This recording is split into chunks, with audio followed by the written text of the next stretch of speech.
ഇന്ന് തന്നെ ഡൗൺലോഡ് ചെയ്യൂ. കാണൂ നിങ്ങളുടെ ഫേവറേറ്റ് ഷോസ്. ആ കാഹള ഒറ്റ ഒരാളാണ് ഇതിന് പിന്നിൽ. അയാൾക്ക് പിന്നിൽ ആ പ്ലാമുട്ട് യോഹന്നാനും. ശത്രുക്കളെ ചുറ്റും കണ്ണും തുറന്നിരിക്കുക ഈ മാണിക്കോത്ത് മഹേന്ദ്രന്റെ വീഴ്ച കാണാൻ. വേദനിച്ച് കാണില്ല. കാരണം കുറച്ച് മണിക്കൂറുകളായിട്ട് ഞാൻ അനുഭവിച്ച വേദനയുടെ ഒരു അംശം പോലും തിരിച്ചു തരാൻ എനിക്ക് സാധിക്കില്ല.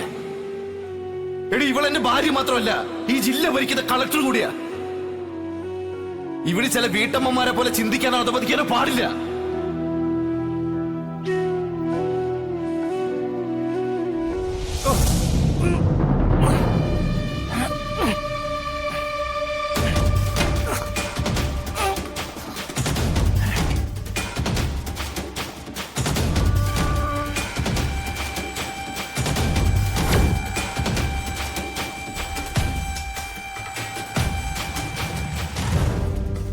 എന്താടാ ഗോപാലകൃഷ്ണ, ഇരുന്ന് ബോറടിച്ചോ?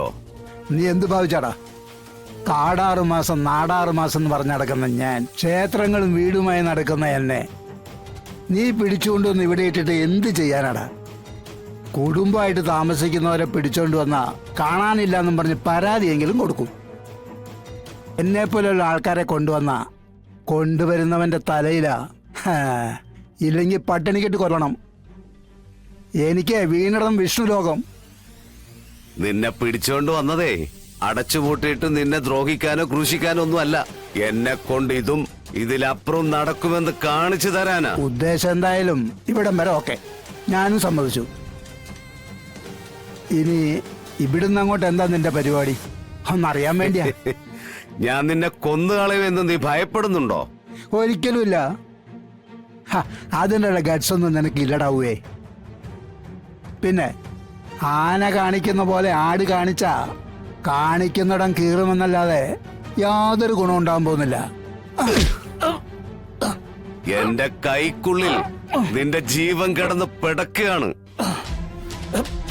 ഞാനൊന്ന് കൈയമർത്തിയാൽ പിന്നെ നീ ഇല്ല. വാക്കുകൾ ഉപയോഗിക്കുമ്പോൾ സൂക്ഷിച്ചുപയോഗിക്കണം. ഇല്ലെങ്കിൽ എന്റെ കൈക്കുള്ളിൽ ഇരിക്കും നിന്റെ ജീവൻ. അതിൽ കുഴപ്പമൊന്നുമില്ല പൂക്കറെ. എവിടെയാണെങ്കിലും സുരക്ഷിതമായി ഇരുന്നാ മതി.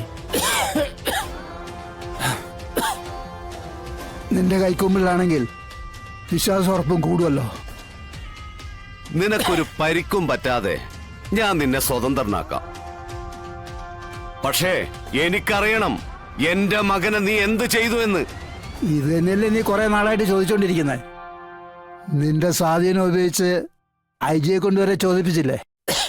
എന്നിട്ട് ഉത്തരം കിട്ടിയില്ലല്ലോ. പിന്നെ ഈ പാവം പിടിച്ച ഞാൻ എങ്ങനെ പറയാനാ? ഗോപാലകൃഷ്ണ, നിന്നെ കൊന്ന് ഈ മുറിക്കുള്ളിൽ കുഴിച്ചിട്ട് അതിന്റെ മുകളിൽ ടൈലൊട്ടിച്ച് വെക്കാൻ എനിക്കറിയാഞ്ഞിട്ടല്ല. പക്ഷേ എനിക്കറിയണം എന്റെ മകൻ എന്ത് സംഭവിച്ചു എന്ന് എനിക്കറിയണം. അതെന്നോട് പറയാൻ വേണ്ടി മാത്രം നിനക്ക് ഞാൻ ആയുസ് തരുന്നത്. അവൻ ഈ ഭൂമിയിൽ ജീവിച്ചിരിക്കുന്നില്ല എന്ന് എനിക്ക് മനസ്സിലായി. പക്ഷേ അവന്റെ ബോഡി അതെനിക്ക് കിട്ടണം. എന്റെ കുഞ്ഞിന്റെ മുഖം എനിക്ക് അവസാനമായി കാണണം. മകന് കഞ്ചാവ് എന്നാലേ ഭ്രാന്ത് വരൂ. ബാപ്പയ്ക്ക് കഞ്ചാവ് ഇല്ലെങ്കിലും ഭ്രാന്തോ. എന്തായാലും അവൻ ഭൂമിയിൽ നിന്ന് പോയെന്ന സത്യം നീ മനസ്സിലാക്കിയല്ലോ. ഇനി ബോഡിയുടെ കാര്യം കുറച്ചുനാൾ കഴിയുമ്പോൾ അതിനൊരു തീരുമാനമാവും. മണ്ണിൽ അലിഞ്ഞു ചേർന്നെല്ലാം മണ്ണോട് തന്നെ മൂടിക്കിടക്കട്ടെ. അതാ എല്ലാവർക്കും നല്ലത്. ഗോപാലകൃഷ്ണ, അപ്പോഴും അവൻ അനുഭവിച്ച വേദന, സങ്കടം, വിഷമം അതൊരു വീട്ടാക്കടമായി ബാക്കി കിടക്കുമ്പോ എനിക്ക് എങ്ങനെയാണോ മനസ്സമാധാനത്തോടെ ഒന്ന് കിടന്നുറങ്ങാൻ പറ്റുക? ബാപ്പി എന്ന നിലയിൽ എനിക്ക് അവനോട് ചില കടമകളില്ലേ? അതുകൊണ്ട് അവൻ അനുഭവിച്ചതെല്ലാം നിനക്കൊരു മകനുണ്ടെങ്കിൽ അവൻ അനുഭവിക്കണം. മകൻ സ്ഥലത്തില്ലാത്തതുകൊണ്ട് ഞാൻ തെരഞ്ഞെടുത്തിരിക്കുന്നത് നിന്റെ മരുമകനെയാണ്, വിഷ്ണുവിനെ. അബൂക്കറെ, എന്നെ നീ എന്ത് വേണേലും ചെയ്തോ, ഞാനത് അർഹിക്കുന്നതാ. പക്ഷെ വിഷ്ണു, അവനെ നീ ഇതിലേക്ക് വലിച്ചഴക്കരുത്.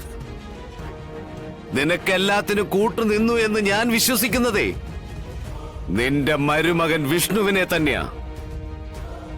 അവനെ ഞാൻ തീർക്കും.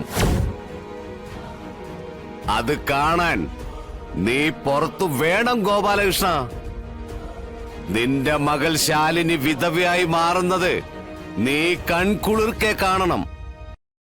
പറ്റുമെങ്കിൽ അവൾക്കൊരു വെള്ള സാരി വാങ്ങിച്ചോണ്ട് പൊയ്ക്കോ. വിധവയാകാൻ പോകുന്ന മകൾക്കുള്ള ഒരു അച്ഛന്റെ സമ്മാനം.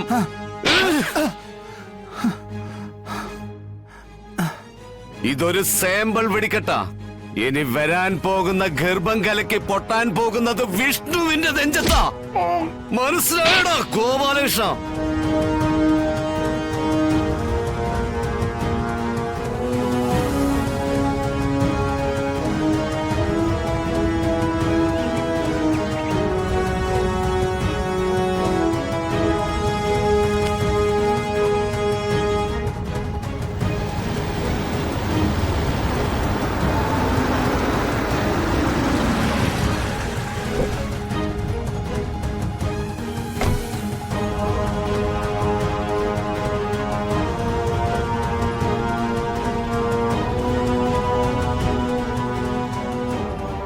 എന്താടോ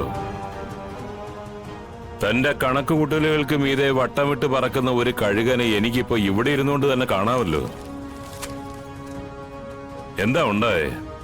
നമ്മുടെ കയ്യിൽ നിന്നും പിടിവള്ളി പോയി എന്റെ മഹേന്ദ്ര സാറ്. ആ കാഹള ഒറ്റ ഒരാളാണ് ഇതിന് പിന്നിൽ. അയാൾക്ക് പിന്നിൽ ആ പ്ലാമുട്ട് യോഹന്നാനും. ശത്രുക്കളെ ചുറ്റും കണ്ണും തുറന്നിരിക്കുക ഈ മാണിക്കോത്ത് മഹേന്ദ്രന്റെ വീഴ്ച കാണാൻ. കണ്ടില്ലടോ പണ്ടത്തെ കപ്പയുടെയും കാച്ചിലിന്റെയും ഒക്കെ ബലം ഇപ്പോഴും ഈ കാലുകൾ കൊണ്ട് തോറ്റു കൊടുക്കില്ലടോ ഞാൻ ഒരു യോഹന്നാന്റെ മുന്നിലും. കാഹളം യോഹന്നാന് മുന്നിലുള്ള ഒരു ഇര മാത്രമാ. കൃത്യമായി ചൂണ്ടയിൽ ഇര കോർത്ത് വിട്ടപ്പോൾ അവനറിയാം ആ ഇര നമ്മുടെ തൊണ്ടയിൽ തന്നെ കൊടുക്കുമെന്ന്. എന്നാ പിന്നെ പോവാം.